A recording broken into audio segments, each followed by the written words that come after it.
भैया देखो, हमें सीधे साधे से स्टूडेंट और हमारा चल रहा है संघर्ष काल। इस टाइम में कितनी भी दमघोट गर्मी हो जाए, एसी की तो मैं सपने भी नहीं आते। हम 4-5 लोग मिलके कूलर लेते हैं, वो भी फोर्थ हैंड।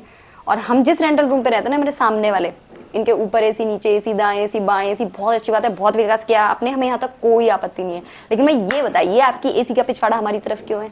मीठा मीठा गप, कड़वा कड़वा थू। 2020 में कोरोना आया था ना, हमें क्लोरोफ्लोरोना हो जाना है। सुबह को उठ के प्राणायाम करते हैं ताकि हमारी श्वसन प्रक्रिया मजबूत हो। लेकिन इनकी एसी की जहरीली गैस की वजह से हमारी सांस की जो नली है ना, उसको पंक्चर हो जाना है। बेसिकली हम नाश्ते में ले रहे हैं क्लोरोफ्लोरोकार्बन, लंच में हम खा रहे हैं फ्रीऑन गैस, और रात को डिनर में हमें मिल रही है हाइड्रोक्लोरोफ्लोरोकार्बन। आप रिलेट कर पा रहे हैं कि नहीं? नहीं कर पा रहे? क्यों नहीं कर पा रहे? आप रिलेट कर रहे हैं? कर रहे हैं तो बताइए क्या कर रहे हैं?